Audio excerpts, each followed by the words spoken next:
it's the Soap Peasant with my usual lighting difficulties. Please pardon the uneven light. I've tried everything I can try, and I just can't get it right. I just can't do it. And I've tried to do it outside, and soaping outside, well, if you watch Apocalypse Wow, you'll see what that's like. Filming outside, that's just really difficult, but I can't get my light right, so just please excuse that. What I'm doing today is I am making a soap that is going to be transparent, and yet you're going to be able to see all of the detail of the embeds through the clear soap. And it's a scented soap, scented with a men's fragrance, and I think it's going to turn out really nice.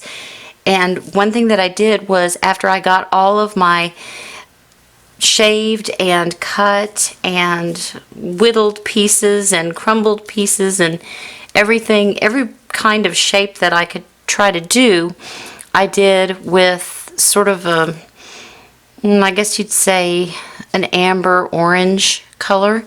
And it's transparent, and then there's bits of black and bits of gray, and just some different variances in color for interest. And so what I'm going to do is I'm going to spray this mold, and I'm going to pile all of the embeds in, and then I'm going to add the clear fragranced glycerin soap into that to fill in all of that. And I'm going to be banging them and getting them all settled in there so no bubbles and everything. So let me get my bag of embeds out of the fridge, because I've never tried this before, but I hope it works, and if it does, you try it.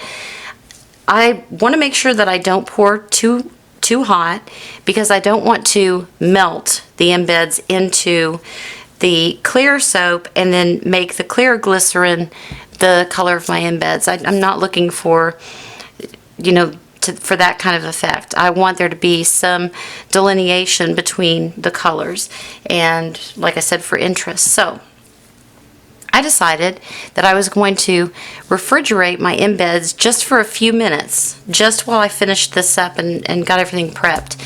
And so maybe that will keep them cool enough, and if I pour cool enough, then maybe it'll all work out and we'll be able to see what we get. So I'm going to get them out of the fridge, spray the mold, and we shall see. Okay, here's my bag of pieces. Let's see if I can show you, of all different pieces, curls, straight pieces, just all kinds of different interesting pieces. And I've got the first batch of clear fragrance, and boy howdy, does it smell good, and it's really strong. So I think it's going to hold its scent pretty well. Let's see. I guess I'm going to kind of load these in like I did with the sea glass, which I sprayed and then put them in. So I'm going to do that. I'm not left-handed, so don't expect miracles. I'm not a good sprayer with my left hand, obviously. Okay, and some jumped out there. Yeah. Oh, brother, am I really not good with it? Because I want to kind of, when you cut into it, you're able to see all that. And it looks pretty neat. Making a mess. Okay, I gotta spray with my right hand. This is ridiculous. I'm not the neatest soaper in the world, so I hope you didn't tune in for any kind of thing like that. All right, see what that looks like in there? That's pretty cool looking. All right, I'm gonna add a little bit more, and then we're gonna start pouring. Here goes my left hand again.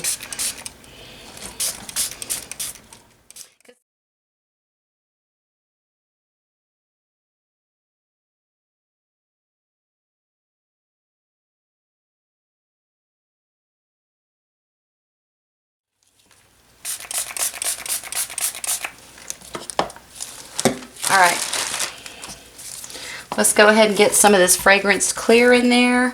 It's getting kind of kind of thick and jelly. Let's take a temperature just to see. 127.5. That's mighty cool. It is. Fragrance is very nice. Okay, I'm going to give it a good stir. I didn't want to color this at all, even tint it just a little bit, because I just really felt like it would be all of the interest in the soap would be better seen through clear.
Alright, I'm going to see if I can get you a decent look at the soap before it's cut. Can you see that? I hope so.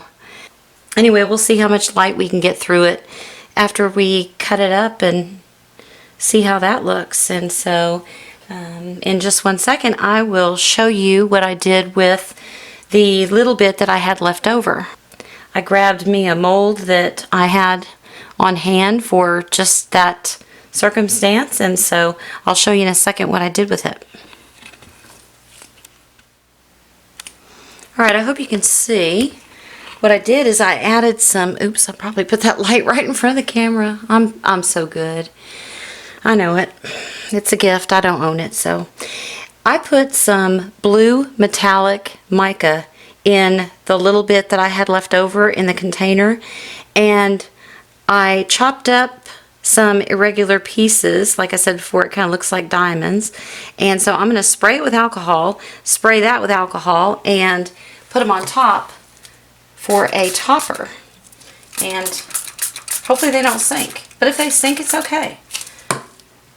It is okay. Here we go. Let's see. They're going in. They're sitting on top. They're kind of sitting on top, going in, sitting on top. So they're kind of doing both, which is fine with me. I'll show you if you can see that. Because I really don't want any falling off, so that's why. We're going to wait for this to cool, and we'll unmold it and cut it up and see what we got. I think we got some good stuff here. So hang with me and we'll see.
I had just a little bit extra, and I didn't want to tip over my mold and have it dribble down the side and overflow it. So what I did is I took that scented clear and I added the most beautiful blue iridescent mica to it. And so that's what I did with the extra. And here's the bars of Sunrise Scoundrel. And I hope you enjoyed watching it, and I appreciate it. I appreciate every view. I appreciate your time, and thanks for putting up with the Soap Peasant. Thank you so much.